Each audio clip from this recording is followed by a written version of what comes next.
7 नवंबर 2022 की घटना में 7 जून 2024 को फैसला आया और न्यायालय ने सपा विधायक इरफान सोलंकी, उसके भाई रिजवान सोलंकी समेत 5 आरोपियों को 7 साल की सजा सुना दी।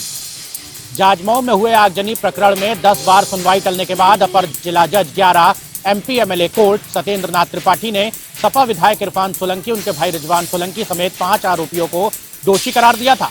आज सभी आरोपियों को 7 साल की सजा सुनाई गई है और 20,000 रुपए जुर्माना लगाया गया है।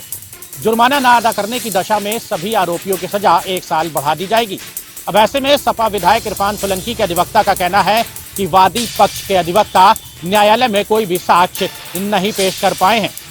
सपा विधायक को सजा उनके द्वारा दिए गए एफिडेविट के आधार पर न्यायालय ने सुनाई है। ऐसे में अब उनके अधिवक्ता हाईकोर्ट में अपील करने की तैयारी कर रहे हैं। लेकिन जिस तरह से नियम है कि अगर कोई विधायक को कोई भी न्यायालय 2 साल से ऊपर की सजा सुनाता है तो उसकी विधायकी चली जाती है। अब ऐसे में सीसामऊ विधानसभा पर उपचुनाव होने का भी अंदाजा लगाया जा रहा है।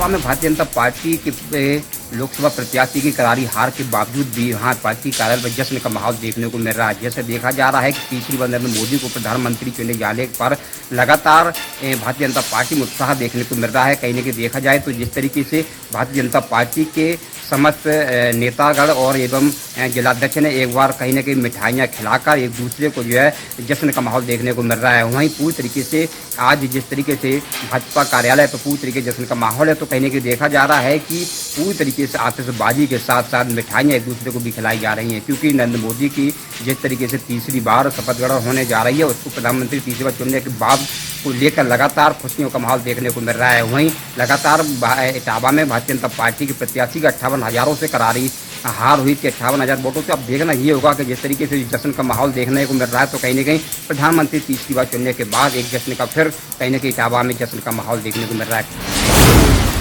अमेठी में विद्युत विभाग की लापरवाही के चलते एक और दिहाड़ी मजदूर जिंदगी और मौत से जूझ रहा है। आपको बता दें कि एनसीसी कंपनी के माध्यम से 11,000 लाइन पर दिहाड़ी पर काम कर रहा था मजदूर। सेट डाउन लेने के बावजूद अचानक 11,000 लाइन चालू होने से दिहाड़ी मजदूर गंभीर रूप से हुआ घायल। ठेकेदार और ग्रामीणों ने आनंद फानंद में पहुंचाया है ट्रामा सेंटर जगदीशपुर, जहां पर डॉक्टरों ने प्राथमिक इलाज के बाद हालत गंभीर देखते हुए उसे ट्रामा सेंटर लखनऊ रेफर कर दिया है।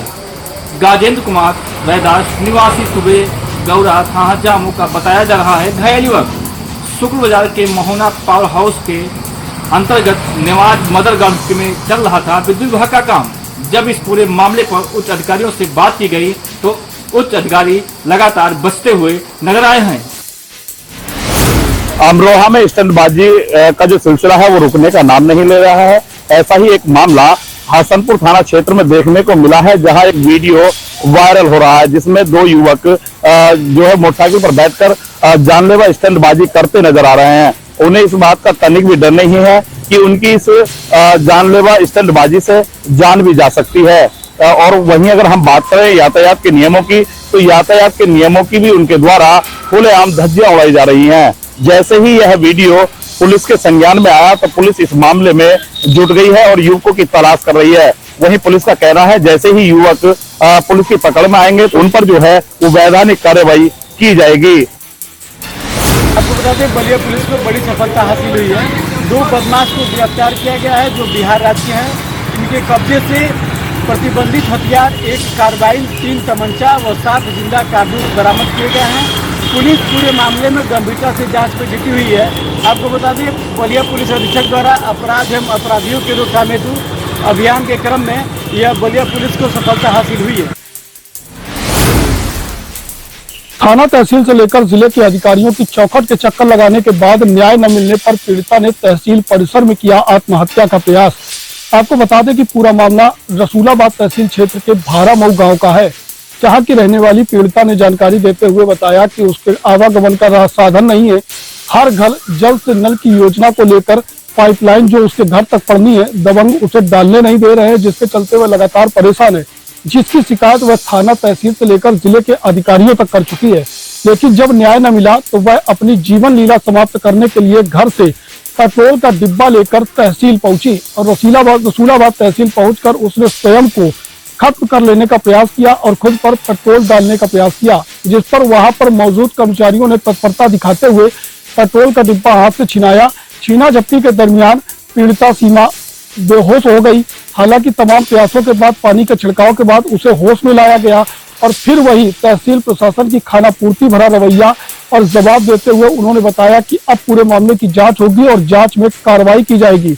अगर मामला सही है, तथ्य सही है, तो जाहिर तौर पर न्याय दिया जाएगा। लेकिन सवाल यह खड़ा होता है कि अभी तक तहसील और जिला प्रशासन क्या कर रहा था, जब लगातार सीमा अधिकारियों की चौखट के चक्कर लगा रही थी। हालांकि एक बार फिर खाना पूर्ति का जवाब देते हुए तहसील प्रशासन ने न्याय का भरोसा दिलाया है। अब देखना यह होगा कि यह भरोसा कितना कारगर साबित होता है। चौकी राजघाट के पास स्थित राजघाट बांध से निकली बेतवा नदी के पुल पर आज सुबह उस समय हड़कंप मच गया जब एक जिप्सी सूखी नदी में जा गिरी करीब 20 फुट नीचे, जिसमें उसमें सवार एक 10 वर्षीय लड़की की मौत हो जाती है, 4 लोग घायल होते। मामला है थाना पाली निवासी देशवान अपने परिवार के साथ मध्य प्रदेश के स्थित चंदेरी के पास राजघाट जा रहे थे। तभी अचानक उनकी गाड़ी जैसे ही बेतवा के पुल पर पहुंची, अचानक संतुलन बिगड़ा और उनकी जिप्सी 20 फुट नीचे जाकर सूखी बेतवा में जा गिरी। हालांकि बालू होने के कारण कुछ ज्यादा नुकसान नहीं हुआ, परंतु एक 10 वर्षीय पुत्री की मौत हो गई। यह मामला मध्य प्रदेश उत्तर प्रदेश के बॉर्डर से लगा होने के कारण दोनों स्टेट की पुलिस सक्रिय हो गई और तत्काल जाकर मौके पर पहुंची। घायलों को तत्काल जिला अस्पताल भर्ती कराया गया और मृतक को सबका पंचनामा भरकर पोस्टमार्टम हेतु भेज दिया गया है। मैनपुरी में गोवंश से भरा हुआ ट्रक बरामद हुआ है और ये ट्रक जो है राजस्थान से कानपुर के लिए जा रहा था। इसमें 25 गोवंश थे और मैनपुरी में ये हिंदी युवावानी ने इस ट्रक को पकड़ लिया है। वहीं पर मौके तक पुलिस पहुंची है और पुलिस ने सारे गोवंशों को गौशाला में भिजवाया है। पूरी घटना की जानकारी पर मैनपुरी से सीओ भुगांव पहुंचे और सभी जानवरों को जो है गौशाला में भेजा है और उनके ट्रक चालक जो है ट्रक छोड़कर फरार हो गया है। उसकी पकड़ के लिए पुलिस दबिश दे रही है। आज जनपद उन्नाव में उस वक्त हड़कंप मच गया जब बजरंग दल के कार्यकर्ताओं ने बिहार राज्य से आने वाले गौमांस से लदे कंटेनर को रोका। उसके बाद पुलिस को सूचना देने के बाद बजरंग दल के जो कार्यकर्ता है उनके और जो थाना प्रभारी थाना दही के थे उनमें की झड़प हुई है। बजरंग दल के कार्यकर्ताओं का आरोप था लगातार इस तरीके की गतिविधियां जनपद उन्नाव में हो रही है, लेकिन पुलिस की मिली भगत होने के कारण किसी भी प्रकार की कार्रवाई नहीं हो पा रही है। फिलहाल मौके पर आला अफसरों ने पहुंचकर जांच कर कड़ी कार्रवाई का आश्वासन दिया है, जिसके बाद जो बजरंग दल के कार्यकर्ता हैं वो शांत हुए हैं। नमस्कार, मैं हूं जूही श्रीवास्तव और जनता टीवी में आपका स्वागत है। आपको बता दें कि जिस तरह से जून का महीना चल रहा है और गर्मी दिन पर दिन जो है बढ़ती चली जा रही है, हर दिन 45 से 50 डिग्री टेम्परेचर बना रहता है, जिसकी वजह से लोग गर्मी से परेशान हो रहे हैं। ऐसे में सोचिए अगर आपके घर में जहां एसी और कूलर लगे हैं वहां पर भी लोग गर्मी से परेशान हैं, तो उन घरों का क्या हाल होगा जहां पर बिजली तक नहीं है। ऐसे में वो पंखा चलाने के लिए मजबूर हैं, पंखा चला नहीं सकते हैं क्योंकि बिजली उनके घर तक पहुंची ही नहीं है। ऐसा ही एक मामला आया है सामने। आपको बता दें कि बिजली विभाग सेक्टर 25 के सामने आज अखिल भारतीय सफाई मजदूर गरीब यूनियन उत्थान के लोगों ने धरना प्रदर्शन किया, वहां पर घेराव किया।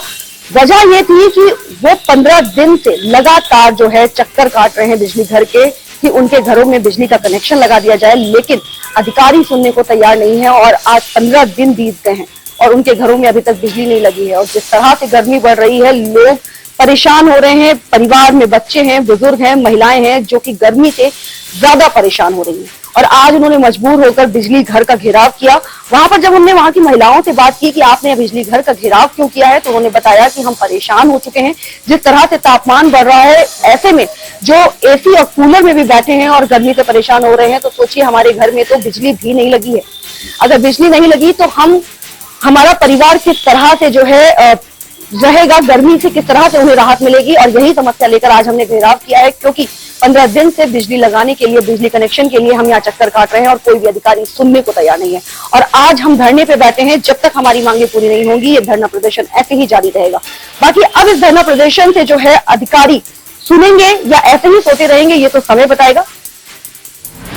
संगम नगरी प्रयागराज में एक बेहद ही दिल दहला देने वाला सीसीटीवी सामने आया है। बता दें कल बृहस्पतिवार शाम को जहां एक महिला कीटगंज नई बस्ती सड़क पर जल चढ़ा रही थी, उसी समय एक कार वहां से मुड़ रही थी और महिला कार के नीचे आ गई, जिससे उसकी मृत्यु हो गई है। बता दें जिसका सीसीटीवी अब सोशल मीडिया पर वायरल हो रहा है और लोग देखकर हैरान है।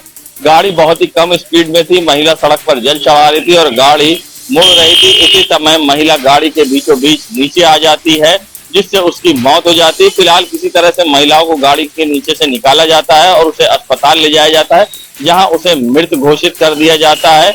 और फिलहाल इस पूरे मामले में पुलिस अब मामला दर्ज करके जांच में जुट गई है और कार्रवाई कर रही है। मगर सबसे बड़ी बात है, पोस्टमार्टम के बाद जहां महिला के परिजनों ने अब शव को रखकर चक्का जाम किया और उन्होंने मुआवजे की मांग की है और पुलिस ने समझा बुझाकर मामले को शांत कराया है। बता दें जिसका सीसीटीवी भी अब सोशल मीडिया पर तेजी से वायरल हो रहा है, जिससे महिला की ये दर्दनाक मौत हुई है। संदिग्ध परिस्थितियों में मिला युवक का शव। दरअसल ऊंचाहार कोतवाली क्षेत्र में मदारीगंज कंस्ट्रक्शन कंपनी में एक युवक का शव संदिग्ध परिस्थितियों में पेड़ के में फांसी के फंदे से लटकता हुआ मिला।